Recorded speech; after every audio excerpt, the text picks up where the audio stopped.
Yesterday, we completely changed the way our users interact with the program. So now we allow the user to enter a to-do here on the fly.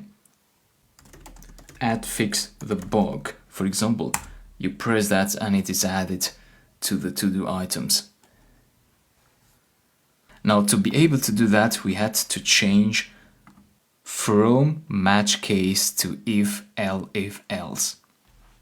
So now we check for expressions. So if add is in the user action string, user action is what we get from the user, so they enter add followed by the to do and so on. So we check if the part add is in that user input, and then we extract the to do from the user action, and we use list slicing for that.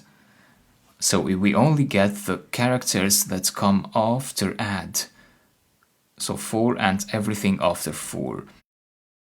And then we read the file to get the existing to-dos. We append the new to-do to the to-dos list, and we write the updated to-dos list.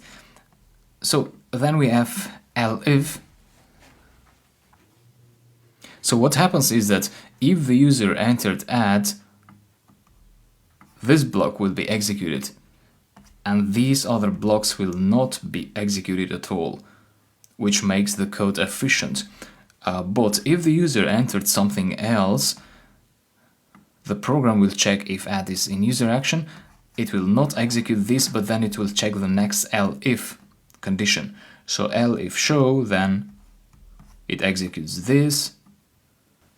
We didn't change anything from the show case.